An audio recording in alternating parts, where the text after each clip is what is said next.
And we are live. Hey. Hello. It's been a while. Hello. We know it's been a while. Or if you haven't noticed that it's been a while, well, it's been a while. So, just life. It was the beginning of this month, wasn't it? We did one at the beginning of the month, didn't we? Did we? I'm pretty sure we did. This month has been like a roller coaster lately of just things happening. So you could. Like Chad and I snuck one in there. Yeah. It feels like this month took a year. Yeah.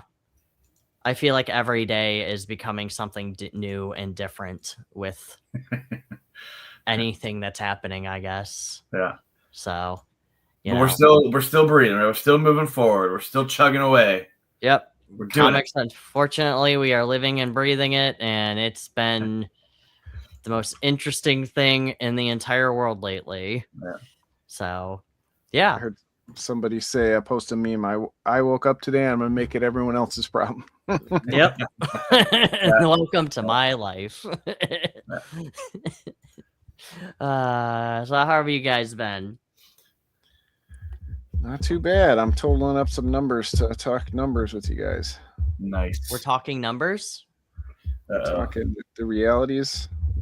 My kryptonite, my one true weakness, numbers. Counting. 2 + 2 is 22. It's 2 + 2 is fish, man. Oh, my bad. Yeah. See, I told you I don't know. Can't even get it right. See, Hitchhiker's Guide to the Galaxy has clearly taught you poorly. never read it, never saw it. Really? Yeah. Me neither. Wow. Oh yeah, yeah. Oh, wow, I'm kind of surprised. 2 old fogies. I know, right? You think that'd be in our wheelhouse, but I just never got around to it. You know, you would think, just don't no. Well, but you know what? You do it. So anyway. That was almost a full phrase. It was almost. It was. I absolutely. You were so close to a full phrase. We were rooting for you. I know. Thank you. Sometimes I can make myself. You know what? I'm also distracted from editing this website. I'm just gonna click off of it so I can actually focus and form full sentences. I've been working on editing the RSB website all day. Nice. So, yeah. All kinds of things happening over there. Update us. Where's the world of RSB right now? Right now we have The Wretched by Brian Mannel currently live on Kickstarter. It is almost a little bit over 1,800. Nice. That's cool. You can go ahead and a little bit over 1,866 with 15 days to go. I can actually bring it up if you guys want to see it. Yeah, let's check it out. So let's see. Where is your screen?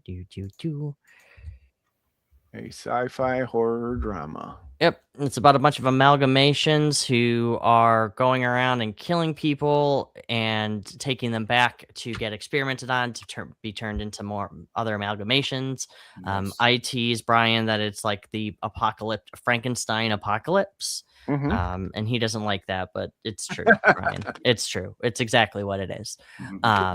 But it's a really cool book. It's through us. This is going to be the first issue. It's a nice meaty 70 pages. Nice. Richard Jones III did the coloring, and we have some covers by Jay Hammond and Gerald Von Stoddard.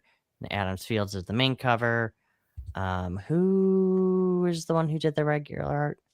Marcus. I think he did the art. Anyway. So definitely check it out if you want. I will post the link in the chat.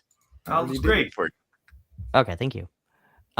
We are also looking at more distribution channels, which we'll get into that with John later, which he will tell us the reality of everything. But we're currently through Ingram Spark, and we're about to be launching another Grindhouse book soon of David Dube, which is going to be Demons of Darkness and Mask It or Casket. And it's 2 one-shots squished into one book. So that's our Grindhouse title. Nice. So, yeah. And that's pretty much everything that's going on that's important on the other side. So what's going on with you guys? What's going on with Correct Hand and Part-Time? Well, since we last met, David has released 17 copies of his, or 17 volumes of his book because he's so fast. That is true. Issue 100. Not quite yet. Not quite yet. Right now, you were working on some stuff on your computer. I'm down here working on the cover for Omnibus number 3, collecting season 3, because issue 37 that I just put out a couple weeks ago, it was the big season finale, the ending of the time travel story that was 13 issues long, and now we're back to the present. Still shenanigans, still all that great stuff, and still fun. But now I'm in the last season now, the last 13 issues to be able to get to issue 50, and it's 12 issues to get to issue 50. It's going to come up faster than I think it's going to. It's going to still take me 2 years to get it all done. But I've got, like I said, issue 37 just came out. The volume 9, there it is, bada boom. Volume 9, collecting issues 37, 36, 35, 34. I'll say it backwards so I can remember all the numbers. Is coming out next month. And I've got I don't want to announce it yet. It's not an official announcement, but I've got a guest artist that I hope is able to do the cover for it. I've had a guest artist for one of my other volumes, and I just think he's a great artist. He works with Hasbro and does a lot of Transformer stuff. So he came to me, and it's not an official announcement yet, so I won't say his name. But he came and was on one of my lives and said, "Hey, do you need some artwork? I'll do a cover for you." And I said, "Yeah, let's do that." yeah. So he's working on that now, and hope to get it out before the end of next month. That doesn't make any sense. You said that you're going to get issue 50, and you said 2 years. By issue 50, yeah, by 2 years, I hope to. You mean 2 weeks by how fast that you go, right? yeah. I mean, I wish the perfect world. I dream a genie that thing stuff get it done. But I wish no. But but I mean, it's gonna come faster than I think it will, because like I said, I'm by the end of the year to issue 40, and then only 10 more issues to go. I mean, I don't know what I'm gonna do with my time. Write another book. Write a porn. I'm only half of a chapter away for finishing my second novella, so I'm hoping to be able to get that done before the end of the school year. When the kids are working, I sit in front of my computer and I dig away, and it's going pretty good. I actually just reread it over the last couple of days, and I was very I'm not like boop boop or anything, but I was like, this is pretty good. I'm doing okay here. So. Holy crap, I can write. Yeah. Well, we'll see. But I'm hoping to get that out maybe Thanksgiving time-ish. So hell yeah. Nice. And if you're interested in the Offspring universe, David's 13-issue, 340-page omnibus is on sale right now on Amazon. On a boom. For almost a little over $45 or $46. That's pretty cheap. Cash, free delivery. For a 300-page omnibus for $45, that's pretty good. I think so. I'm not trying to kill anybody. Yeah, I want eyes on the book. So I always tell people that getting the trades is cheaper than getting individual books. While individual books, a lot of people like to get individual books. The trades are I think the way to go. I always feel like that too, but I do understand that you have to leave that little room open for your collectors as well. Even if you do like a small print run. I think we're starting to see the switch to that the issue is kind of this premium collector thing, often a little higher price tag these days, and then the trade is the high volume piece that we want to get out.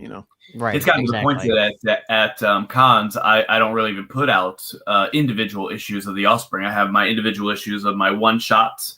But then I'll put trades of everything else, and the trades go fairly well. Yeah, same. I mean, I have mine out too. You can look at my table that I do have the single issues out, but a lot of people look at the trades and go, "Oh yeah, this is great." They don't really look too much at the single issues. The casual fan wants the coffee table book, and even Yeah. Seasoned fans like us are getting away from the floppies. I do sell a decent amount of singles, but it does seem like that that trade. That's what people hover towards. Yeah. Yeah, well, because especially when you tell them, hey, this is like the complete issue or the complete series, they're like, oh, cool. So I don't gotta come hunt you down for the next 4 issues or whatever. So, or the next 52 that David has. Yeah. So these guys. We're proud of you, buddy. We really, really are. Thanks, man. We're all working hard over here. I wish that I was just talking to my wife about an hour before we got on. I was saying, boy, I wish that we're liking sharing, we're getting the Kickstarters out. I was working on my Kickstarter the other day, trying to get it going, so that before summer hits, I can have my first Kickstarter out and ready to go. But I just wish that we could figure out a way to be able to get more eyes on our books, because they're great books. Drumsticks of Doom. I mean, the artwork alone and the link between the comic books and rock and roll is just is tailor made for this community. And I just wish that there was ways to be able to get even more eyes on our books that sell pretty well for 3 independent nerds sitting in our dens making comic books, right? Yeah. Sure. Yeah, and I think we're starting to see more avenues start to open up, and hopefully they continue. We don't ruin them all for other people. As I'm one of the first who got accepted to Massive Indies indie line, and that's been pretty exciting. An awesome way. Definitely got more into so backed up. Yeah, I'm sure. Yeah, everybody's like, let us in. I got lucky. Yeah, I saw it early and I put it in, and it helps to have people like Dan Doherty attached to the book, and like you said, the art kind of sells itself. It does. Yeah. I'm through Ingram Spark, and that's going pretty well. It's been a little bit of a struggle just because Ingram is such a big company. So, and people don't really think about looking for comics there. So that's kind of been the real challenge with Ingram Spark, but we're looking at other avenues as well. We got a Comics One set up, which is okay, and then there's a couple of other that we're going to try. I've reached out to Universal and Simon and Schuster and a couple of others as well, just to see what would happen. But if you don't ask, the answer is always no. Right, exactly. So worst case scenario. Yeah. But I don't know. And then you got a couple of other distributions that are happening that I'm kind of questioning, but I'm kind of watching them from the sideline before I pull a trigger on them. Yeah. Because it's not really about trust. It's more of it's so new and kind of confusing, where I'm like, I don't really like the way that's going. So. Yeah, I think sometimes you got to take a leap of faith. I know I definitely bartered with Massive for quite a while before I finally accepted. And I actually at one point thought they had just kind of given up because they stopped responding. I was being, maybe I should have just, but there were some adjustments made to the program, and maybe it was better not to be the first or even the second. Sometimes you got to take a leap of faith, but sometimes you got to listen to your inner voice and say, you know what, let's see how this goes for some people before I jump. Yeah, before we pull that big gun, pull that trigger. Yeah, because especially when you're talking about comic shops, you don't want to enter into your first time in stores, and we've had some unexpected delays and things like that, and you don't know who kind of holds a grudge against you, so you want to go in on a good foot and not. Oh, I absolutely do. No, anyway, not have it go badly and then try to do it again 2 years later, and they're like, oh no, I remember that Chad Perkins, he didn't deliver his book, and really it was the publisher fell apart or whatever. Right. Yeah, exactly. So that's why we're kind of remaining as tiny as humanly possible, and just kind of experimenting and just kind of chilling and growing our brand before we really try to do anything big. Yeah. So, and because I always think of it's not a race. You see other people succeeding, but that doesn't mean that you're still succeeding in your own way. That's it. Other people's timeline, not your timeline. That's right. Right. But it is a race. You're losing. Shut up, John. It's called We're so behind. It's called The Human Race for a reason. Catch up. Oh no. My Oh little tiny legs. no. All right, I'm going to be selfish here for a second. I'm going to kick you guys out.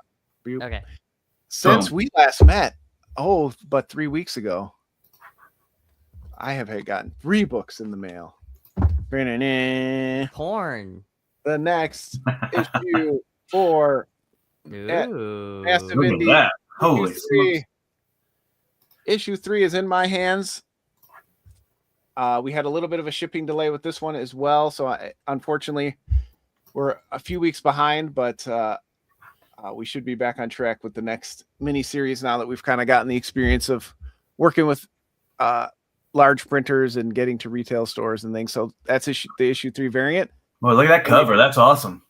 Brian Chirilla, yeah. Oh damn! Hell yeah! That's awesome. Yeah, these came out really cool. So yeah, we've got issue 3 is actually on store shelves today. Go pick it up. Or if you forgot to order it, we did smartly, and I'm thankful. We'll talk about it in a minute. We overprinted a little bit, so we sent a couple extras in hopes that people would be contacting the distributor and getting them. So there's definitely still copies there for you. And then real quick, we're going to show you. You guys get a sneak peek of a secret book I got in the mail. Secret book. Nice. Oh, you only get to see it for a second because it's a secret. And then issue 4 also came in the mail, so I got them back to back. So we were, like I said, a little bit behind in the timeline, but now we're caught up. And here's the awesome variant from Jonathan LaMantia. Nice. Ooh. And that'll be next month because again, Is that a foil cover? It's not. It's just how they do their glossy covers, so they look kind of cool. Yeah. Yeah, they're really high quality. Who's your printer? I'll send you some.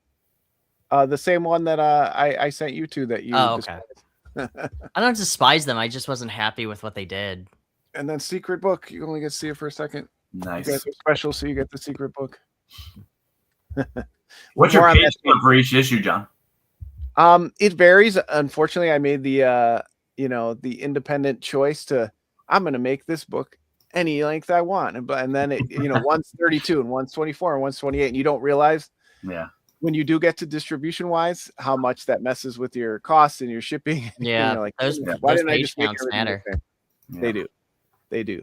Like But, adding, I think it was like Lori's book on mine is like the highest, and it only has like 5-page difference than the others, and that cost is vastly different between the two.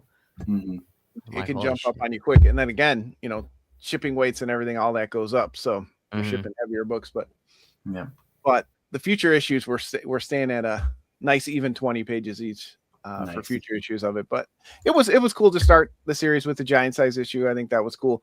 It also, I did adjust the price a little bit for that, and I was worried that sales would be like, oh, I'm not paying $6 for the book. Most indie books are $4.99 in the shops, but we had a solid order. Our first order was 1,865 issue 1 and 143 variants. Nice. So that was a great. I mean, when I got that number, I was over the moon. Yeah. But I can break that down for you a little bit. And I'm glad we decided to do this. And some of these numbers include we have chosen to overprint the book so that we have some copies in hand for conventions and stuff like that. So take that into account. Yeah. That's always wise though. We sent about the Massive suggested we send 5% over just in case there's damages, other people reorder. I said, you know what? I feel like we're going to get some reorders. So let's send 2,100. Let's go way over what you're recommending. And lo and behold, our final orders through the first 4 weeks was 2,065. So we sold, over 200 extra issues. Nice. So that's great. Wow. What does that boil down to? Cocaine. So here's something you need to keep in mind. There'll be no cocaine money for little Chad this Christmas. Oh no, it's not going to be a white Christmas. So the printing for issue 1, like I said, we overprinted a little bit, so keep that in mind. You can probably see them behind me. $1,749. That's all shipped to the distributor, direct to them, and then half of them came to me, or about a third, I guess. So that's good, right? Yeah. The orders now final for issue 1 $4,951.86. We get Okay. 32% of each book. Massive takes 3%. Lunar takes 12%. Shops get 50% off. But here's what I'm in the hole. Before we even got a single payment for issue 1, and I purposely left an extra month from issue 1 to issue 2 because I had a feeling there was going to be delays, and that was our first time. So we were a little bit behind. But imagine if I had to solicit all 4 of these issues before I even got paid for issue 1. Yeah. $1,749. Issue 2 the order was a little bit smaller, $1,400. Okay. Issue 3 was even a little bit smaller, $1,255. Okay. That happens with a lot of indie books. After the first issue goes down a bit. It is what it is. Issue 4, $1,151, plus there was a shipping error, and I had to pay extra to get this book shipped out. That was an extra $186.75. So we're at $4,171.75 before I've even seen a dime. This does not include a single dime for art, anything like that. I'm lucky. We do fairly well on Kickstarter. We had a very good issue 1 to start this series for Kickstarter and all that. So that's taking care of the back end. But anybody who's listening to this, keep this in mind. This is what you're in for. If you're soliciting a 3-issue series, and in my case 4, you'll likely be 3 or 4 issues in the can before you see a single penny. And they did not pay all that right away. It came a few dollars the first week, a lot more the second, and then trickled in the final weeks. So that includes $1,200 that you have to pay for each, $300 for each issue to be listed in the Lunar magazine. So again, I'm in the hole, $5,371.75. So what you're really saying, and let's just not split hairs, is don't do it. I'm saying we'll get to the end here. Just this is what they won't tell you in advance. You see the numbers on a page and you see, okay, 3% to this person, 12, whatever. It'll work itself out. You have to be able to take this burden. Otherwise, if I wasn't gainfully employed during the day, I'd be out on the street. Yeah. Again, this includes no production costs as far as design, art, coloring, everything that you're doing. $53.71.75. I was able to raise $320 for 4 ads in the book, 1 in each book. I made for issue 1 total so far $49.51.86. So that's $52.71.80. That means, as it stands right now, before issue 2, 3, and 4, I see payments for, I'm in the hole $100. Just about $100. Yeah. 105 cents. So That's I'm not negative right bad. now. But yeah, I call that a win, John. Yeah. I would say that's not that. exactly. Because again, issue 1 sold well enough to carry the other issues. Right. Had I gotten an order of 1,000, Mm. I would not have made it through, right? Because I was able to order a large quantity from an offset printer to keep the cost down. If I was ordering this in the US from a printer, $250 a book compared to 75 cents a book is a huge difference, right? So that's something to keep in mind when you're doing it. You have to get to a certain threshold, or it's not worth it per unit.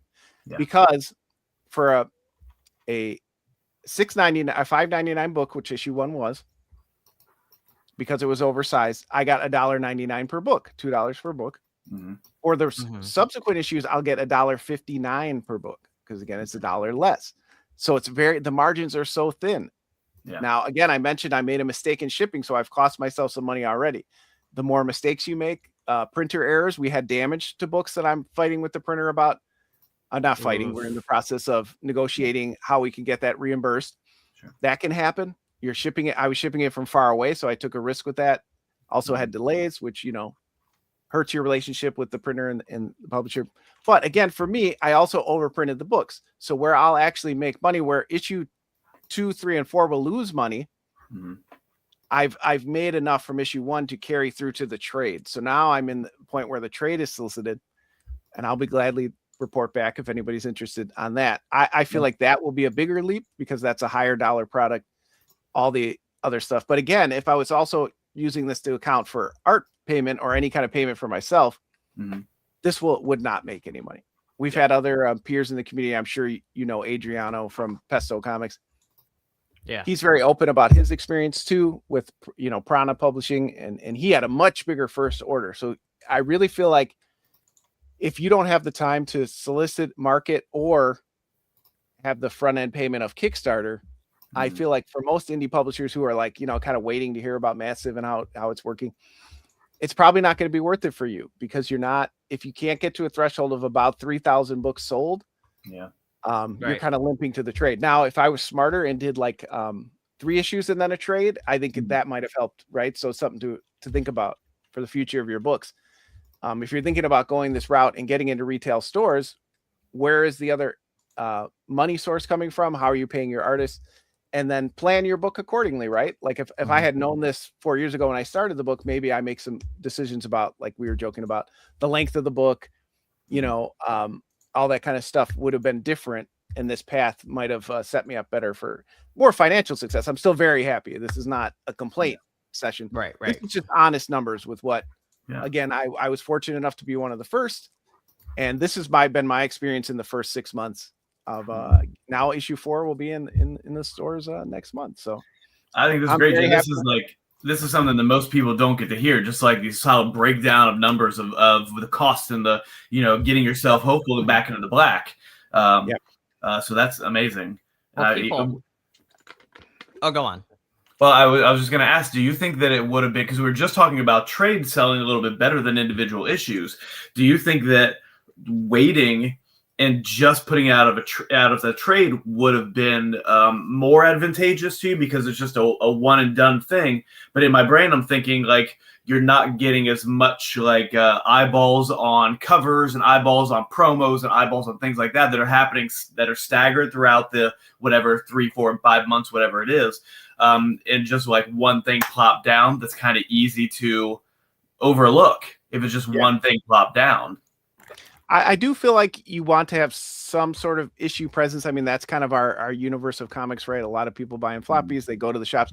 Even like talking to some other people, there's a lot of crossover where fans buy books, but there are a lot of people who still just buy from retailers, right? They don't go to Kickstarter. They don't go to conventions. They go to their local comic shop. So that part is a huge success, right? If you would have told me 10 years ago that 2,000 people would buy an issue of our comics, I would have been over the moon, and I am. And the hope is that the other part of it is, you see with this round of books, we have a big ad on the back for ourselves. We save this for ourselves. Come to our website, buy our books. We've had a couple of orders since where people have bought the next. Oh, I need to get you that ad. Thank you for reminding me. Oh, by the way, I need that. I know. And thank you for buying an ad in our future book. You're welcome. But yeah, I've had a couple people come to the site and buy the next arc, of Drumsticks of Doom. So I think that's a sign that, people are reading it and saying, oh, is there anything else available for this? Oh, cool. Because that's what you want, right? You want to, of course, you want to support. I love local comic shops. I'm so grateful for the retailers, but you do want a certain amount of them to come and back our Kickstarter in the future. If you can even get, 50 people through this whole process that start to follow your books going forward, that's huge, right? That's so huge for a small business.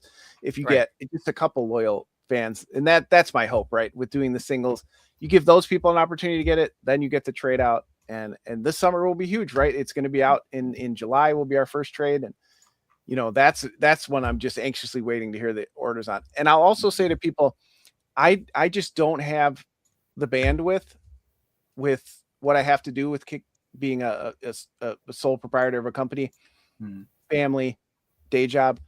If I was somebody like Adriano from Pesto and I really had that bandwidth to do solicitation and to call shops and to go to shops or maybe to send them free copies in advance or something, I think you can do even better if you purposely set up time. And I really should have cleared my calendar for the time these books were solicited. And I do feel like if I had put more time into that, or even just email shops and say, hey, did you see this on your list? Can I send you a free PDF?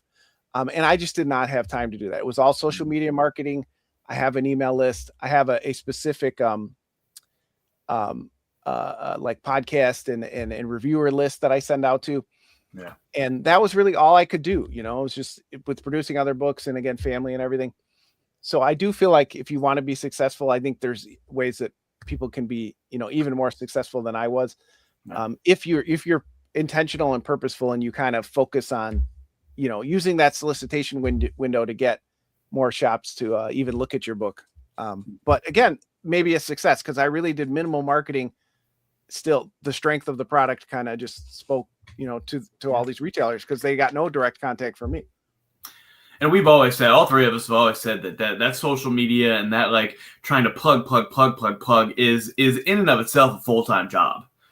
And it's I would say for me anyway, who I'm just a guy drawing in my den, that all that business and marketing stuff really is like you got to keep chugging, you got to keep chugging. And you always feel like at the end of the chug, which never really ends, that you could have done, like I could have done more. I could have done this. I could have done that. I could have, called, emailed these people, or I could have done this or that. But it really is a full-time job. So trying to do that and write or draw, a comic book, create the actual thing that you're plugging away to promote. It's kind of like a catch-22.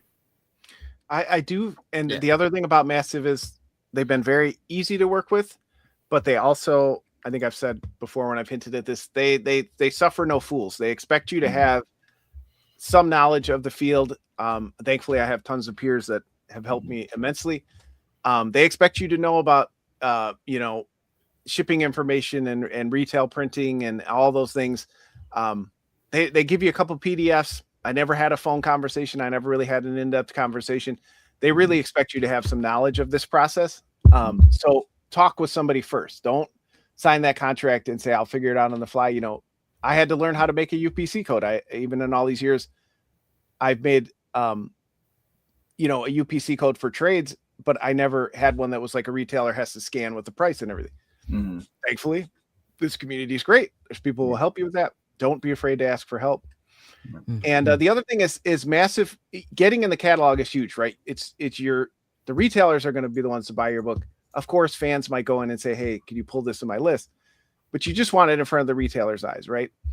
Right. But they don't do a lot of marketing outside of that. In fact, they're very poor on social media, if I'm being honest. They only really post their Massive proper books on Facebook, and then on Instagram, you'll get tagged once or twice during the solicitation window. And I think even with the fourth book, I wasn't at all. Again, that all helps. Those posts are all seen by, they have thousands of followers, but they don't do a lot of purposeful, promotion for you. And again, that's not really their role. So again, like David said, you got to be, it's a full-time job. You have to be focused on it, dedicated to it, and get in there and do it if you're going to do it. Even then though, like when it comes to your whole social media posting and everything, even if you're just posting one thing a day, that's still okay. Like Absolutely. I'm not, it's like, oh, well, that doesn't sound like a lot. Well, that one post every day adds up to multiple throughout the week. And with this whole algorithm that I was reading, John, you said it, I think today or the other day, that if you repeatedly post the same thing, you get shadow banned. Mm-hmm. Yep. And I know people are like, well, that's not real. Oh, it 100% is real. Oh, it's 100% real. It's very real. The algorithm is Al Gore's rhythms. He will push you down as far as he can go, because they want you to see what they want you to see. And they're better at it now than they've ever been. And it's very obvious that you just don't. And then some of our social media has been ruined by, tyrants. So some of the best ways to get information out there, like Twitter, is now most of us don't use. So there's a lot of things happening against you in that realm. But like you said, Chad, pick the ones, you're on. Post in the morning when you wake up or you're getting ready, post in the evening. That's it. You don't have to really overthink it. Try to diversify what you post. Sometimes it's a picture of the book. Sometimes it's the link. Sometimes it's just words, and that will help you kind of be seen more often too. And sometimes you can post an irrelevant video. Like, an irrelevant elephant always helps. Those posts you do where you engage people and say, hey, what are you reading now that you like? Those help. Those help. Yeah. Like, just a stupid, funny meme video or like a screenshot of a dumb conversation. I post a movie and it just kicks the algorithm up. So I don't know if it actually does anything proper, but just whatever. Like, whatever to get engagement from people is what you're trying to look for. But man, that shadow bans. Plus, there's no safe route when it comes to social media. And what I mean by that is some people are going to have success on Facebook. Some people are going to have more success on TikTok. Some people are going to have more success on Instagram. Like, so if one's not working for you, I encourage you to still post there, but find whichever one you get the most traction with, you know? Like I found out that doing these like table tour videos, that did really pretty well on TikTok. And then I posted on Facebook and that did pretty well, just showing my table at the convention. Nice.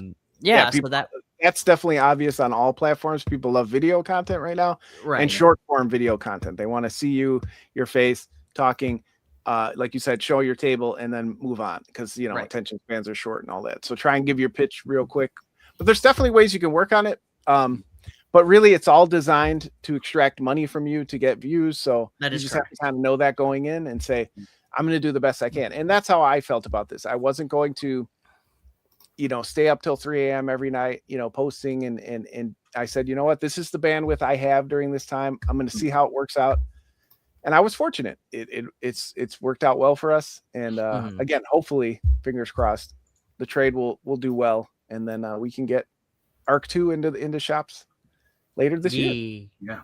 And our shenanigans has seemed to work out pretty well too. Are doing all of our bullshit so on ours, but it's just what we built the brand with, and I think a lot of people will tell you this, there's people much better than this at us. I always say you have to be intentional with you. What you ultimately want is to pull people into your ecosystem and stop using others. So, make sure you're also promoting your Substack and you're promoting your mailing list if they don't do Substack, whatever it is. Try to get them into your system, even if it's like if it's backing on Kickstarter or BackerKit, and you use other ways to engage those backers, that's helpful too.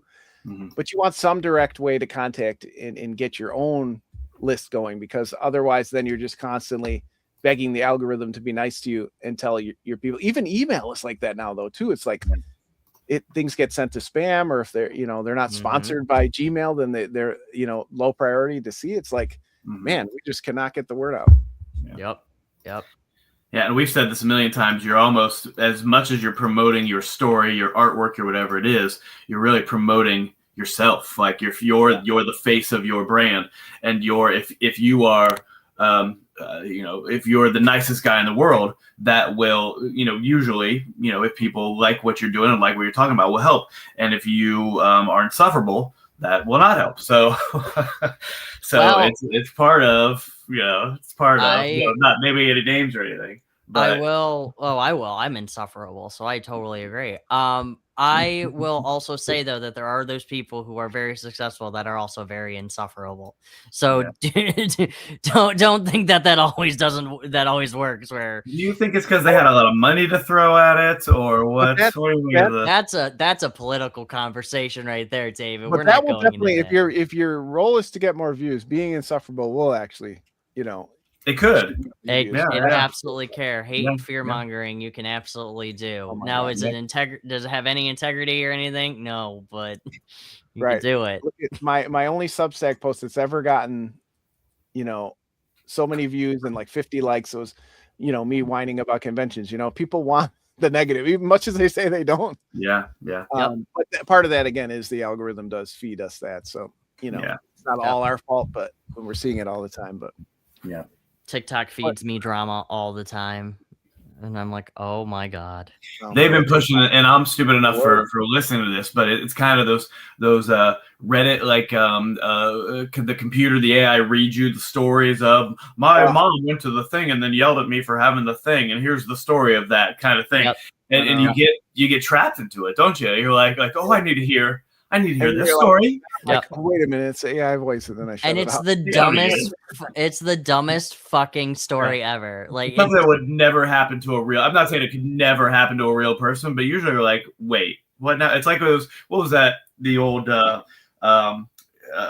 Playboy, Playgirl magazines are like, I know you're not going to believe this story, but it really happened to me. And then they have this like ridiculous line of events that happen. You're like, no, never in a million years. Or you're the richest, most handsome person in the world. Never. Right. And then you have like the radio shows who will have people call in and tell their stories. And I'm like, none of that happened to you. No. Like, then you can tell the ones that are written by AI where they're like, it was the middle of the day and she came at me at night with a knife. But there was really a gun. Like, it's just like absolute nonsense, but you're so engrossed into it. Like, you don't catch it. And it really does. It's so funny because it really does. Like you look at like any Marvel movie or a movie that's made like, $1 bazillion, whatever. And the first time you watch it, you're like, wow, I loved it. It was great. The 50th time you watch it, you're like, wait a minute. What now? Why did that character do that? Wait, why is this there? Who? I don't remember. Why did they do it? Like, it really is like one of those things that as a writer myself, I always think, perfection is not the goal. Right. Well, that's entertaining is the goal, right? Right. Right. And hope that it makes common sense as you're reading it down. And then if people break it down and want to like dive more into the story and find the little things, that's even better. Right, exactly. And it doesn't, your stories don't always have to be, concrete, logical. Like, it's your world. And that's right, exactly, David. You can rest easy. I was watching, what was it, the 4th Planet of the Apes movie, the one where it's like where they have like all the kingdoms, like the Kingdom of the Planet of the Apes, I think it was called. Yeah. And one of the things I watched it the first time, I'm like, wow, that was pretty good. And then the second time I watched it, I went, why didn't they just go around the mountain? Yeah. Like, why didn't they call the Eagles? Because there would have been no story. Okay. Yeah. Well, that one they could have easily been like, well, Sauron sees all, and it would have shot them down. But yes, I understand. Yeah, but that it is yes, to your point. No, you're right. I hate that argument because he's definitely explained that many times. He has explained that many times. But to the point, it is like that situation. Yeah. So. Yeah. Gotcha. Anyway, what are you showing us, David? That's been my experience with Massive the first 6 months. I'm excited. Hopefully they don't fire me because I didn't know. You get used to the Kickstarter lifestyle where it's just kind of like when the book comes, I ship it out. Yeah. And you don't realize how quick like timelines sneak up on you. And when something's coming across the ocean, anything can happen to it, and it can sit in a port for 2 months and not that long, but it all slows things down. So hopefully we'll get it on track, and I won't ruin this whole thing for everybody else. I am going to ruin it for me. Thanks. Part of the thing they don't do is they don't send us the catalog for who's in the. So I don't know who else has books, and I think I'm going to recommend that. Like, we could help each other if we knew, the 3 or 4 other people who were in the solicitation that month. Yeah. Right. No, I agree. I'm also trying to figure out like a distribution thingy, and whether it would work or not, I don't know, but we can still try. So, throw the wall, see if it sticks. I mean, you're gonna die poor anyway. You might as well spend it on yourself. Absolutely. Might as well. So you know what they say, YOLO swag. Isn't that what the cool kids saying that still? Like, do they still say that? Do the cool kids still say YOLO swag? I don't know if they ever said that. I've never heard any student say YOLO swag. YOLO swag. Oh, well then. Sorry. You can get it going. No, I don't want to. Now it's I was trying to be a cool kid. Now I just sound stupid. But yeah. So I think we blew past cool a long time ago. That is true. But I will say, though, in the grand scheme of things, when people are creating and we're talking about distribution, just take your fucking time and be prepared.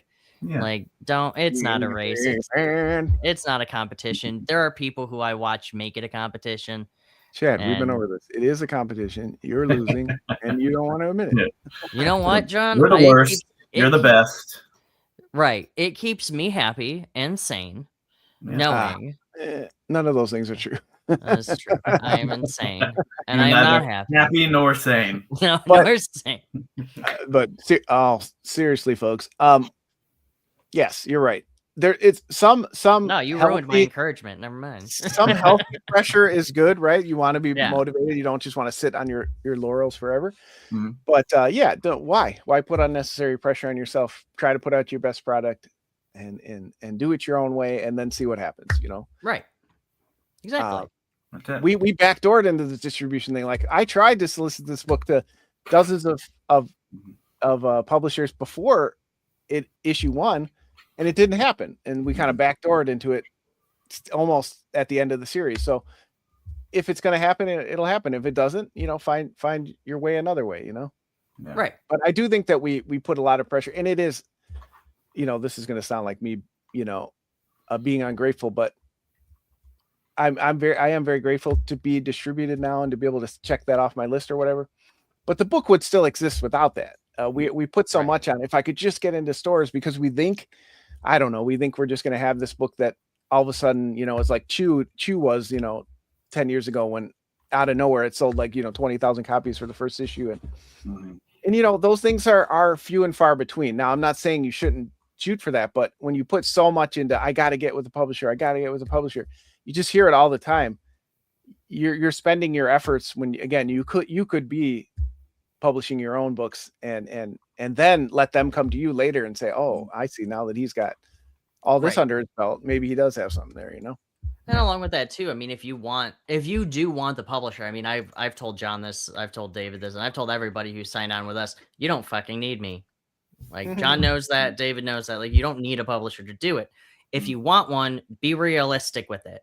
They're going to help you promote, but they can only do so much. Yeah. You are still your own marketing machine. You are still the one that can get the books out. Right. Like, we just give you the channel, and we give you that other small little piece of the bigger puzzle. So, but to John's point, yes, you can do it yourself. And truthfully, I encourage you to do it yourself. And then if you want to get a publisher, then do it. But not right away. That should not be your end goal ever. Except mine. That should be mine should be your end goal. So, anyway. I do wish I had a cool website like you guys. I miss having a website. Well, John, if you want to team up with me, you can be on my cool website. Can I get my own page? Wow. Yeah, you can have your own page. I don't know, when we did have a website, it just felt like it was a lot of money every year. I don't know. Hopefully it's gotten better for you. I mean, it's been fine. It gets traffic to the places that I want there to be. It shoots up during conventions. I've had a lot of people. Oh, that's when good I passed out when I passed off the business cards, I've seen an uptick. Does that transfer into sales? Not really, but it still gets people's eyes, and I do get newsletter subscribers and followers on Facebook, so that's pretty nice. And you never know. You never know who's gonna be the right person to see it. Sure, absolutely. The right group of, like, that one kid who says, "Oh, I found. Let me go on the web. Whatever. Who cares?" And the next thing you know, he shared it out to everybody he knows, and they've shared it. You never know that butterfly effect, and when that butterfly effect is going to take place. And I do feel like that's affecting me, because I just hand people a QR code or have a QR code on the table for the link tree, and I don't get any, like, I don't ever have, like, after a convention, there's no new signups to Substack or anything like that. It's like, I think people look at that and they're like, that's not a website, even though it clearly says, here's our store, but I think that might just make people confused on what to click, I just think you need to, like, bat those pretty eyes at them more. Like, that's all I think, dude. I mean, David said, you're the face of your own company. Well, that's a terrible thing to hear. I mean, nobody buys these books. Truthfully, though, like, a lot of the times people want you to sell yourself. They don't want to be sold a book or anything. They want to be sold to you. Yeah. And I know that's people definitely true of small business, right? When they walk up to your table, they want to get to know you a little bit. Right. Yeah. You go to a convention and you see a mom walking with their kids. And you're not talking to the kid. You're talking to the mom. You're talking to the dad. You know what I mean? And saying, "Hey, I did all this. Oh, do you?" And then you're like, "Oh, do you like to draw little person?" Little person, and then now you. I'm a midget. What are you? I am 45 years old. Oh, I'm not. Sorry, sir. Do you still like comic books? Or they run away screaming. Like, kid, that's just a fucking midget. Do you guys want a little sneak peek of the cover for Omnibus 3 here? Hell yeah. It might take me a couple seconds because you know me, I'm very like Loki. I just got to pick up my thing and bring it around here to be able to show you. But it's not. There's still a couple little depth things. Blah blah blah blah blah. It's not 100% done, but I think it's looking pretty good here. Let me fling this around here. You want to put me on the? Can you put me on the big screen? Oh, yeah. Let's see if I can get this to show in any real way here. Everybody see that? Okay. Boop. There's the cover. I messed it up. It won't let me make him big. Oh no. Maybe I got to make you this one. Yeah, there we go. Boom. There's the cover. Let's see if I can get it even closer to what I've got here. Boop, boop, boop, boop. Oh. How's that look? Let me see if I can get it better. Bump. Bump. You should There's never the cover. be a cameraman. I should never be a cameraman. Never. But there it is. How's it look? Looking good. Mm-hmm. Yeah. On its way. Omnibus 3. Omnibus number 3. Ugh. Will it also be 13 issues? Is that a theme? You what? Will it also be 13 issues? Is that a theme? 13 issues. Yes. So either 12 or 13 issues for it. I believe that this one is. I'm trying to remember the numbers. It's 13 issues for this season. Yes. So going strong. Nice. Well, we're sorry the schedule this year. I joked how we went past our first anniversary without noticing, but we've all been busy here for different reasons. Yeah. Mostly depression, but we'll try to get back on track. Let us know what you want us to talk about too. We definitely, the comments have died down since our first couple of shows, so please leave us a message if you're watching this.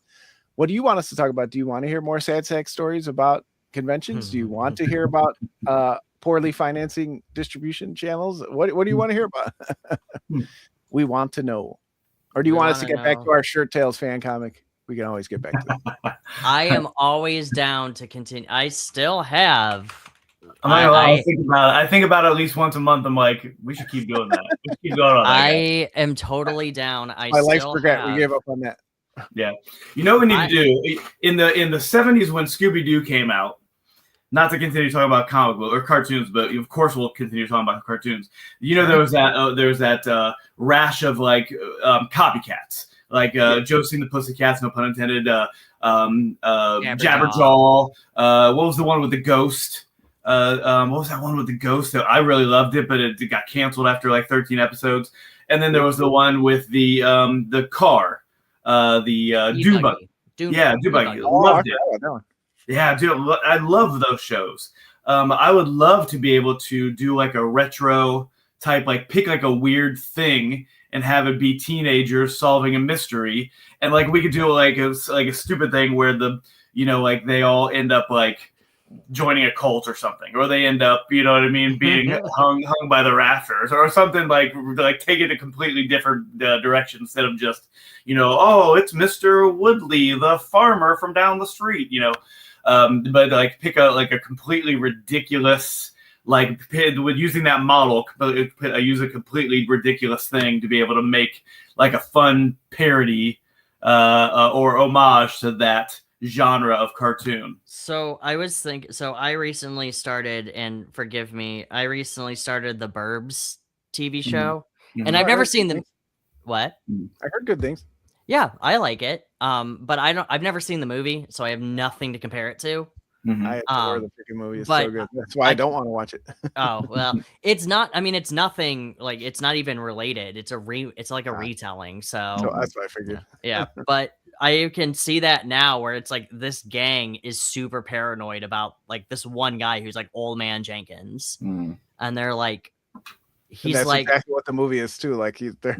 Right. But I'm thinking like that could be like how the cartoon, like these teenagers in this comic book are like, this Old Man Jenkins he must be like a cult leader and blah, blah, blah. You see all these people, and for no reason at all, they have like a talking car or something. Yeah. And it never brings it up. I love it. The teenagers are the problem. Like they're the problem, but they think they're helping. I love it. Yes. Yeah.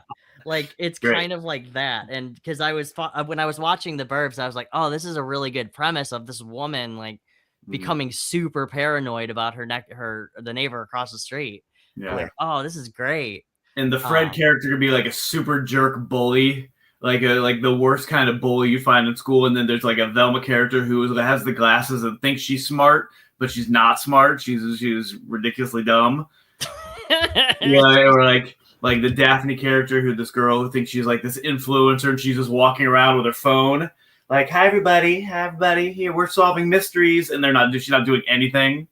And then there's the talking like whatever, and that's the most interesting thing about them. Yeah, and then the Shaggy character is a drug dealer who all he's concerned about is just selling drugs to the town folk and to the people who are like the suspects of this mystery. All he wants to do is sell them drugs. You guys gotta stop coming up with these $1 million ideas. We can never finish. You want to buy some crack? You want to buy some Scooby snacks? Yeah, we got to think of like a really ridiculous thing that's going to be the Scooby Doo or the Doom Buggy or the Jabberjaw. They had a shark walking around talking. I mean, talking like Mo or Curly from Three Stooges. What?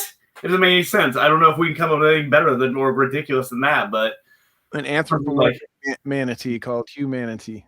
Maybe it's like a walking around house. You know what I mean? So stupid. Like a Baba Yaga house. Yeah. Oh yeah, those little houses are like all the rage now. Maybe it's like a walking around house. So dumb. Yeah.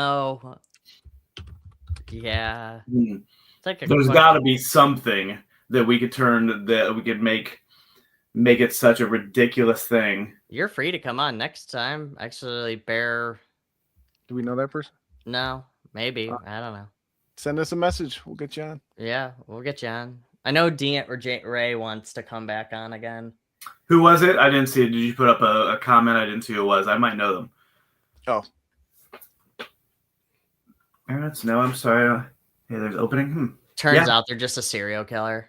Or a bot. Hey, bot. What up? They're actually a talking house, and they want to come on and talk about their experience. Yeah, I think that's a good idea. Are you anthropomorphized? Wait, I got it. How about one of those like green and blue urinals, like the porta potties?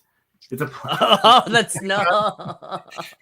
And the Shaggy character just goes into the porta potty, like comes out like, "Everybody ready? We're gonna solve this mystery, guys. We're gonna solve this mystery."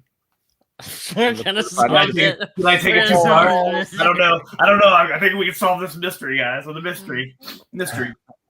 Of course we can. We could do anything. We can solve anything. Yeah. And like Velma's eating chalk in the corner. And yeah. And the Fred character just calling everybody, "Shut up, nerd! Shut up, nerd!" Pushes them. That'd be awesome. That's his quote or his like famous line. "Shut up, nerd." That's his famous line. Not even famous. That's his famous catchphrase. He sells T-shirts that says "Shut up, nerd." Shut up, nerd.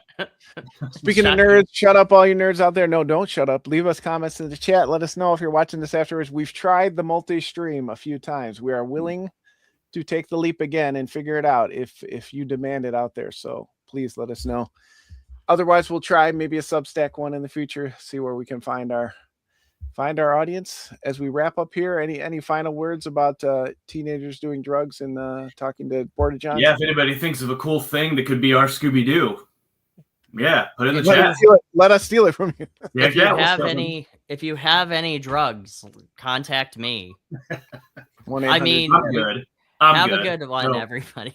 I'm okay. I got my own, man. I'm okay. I'm not sharing. Crack is whack.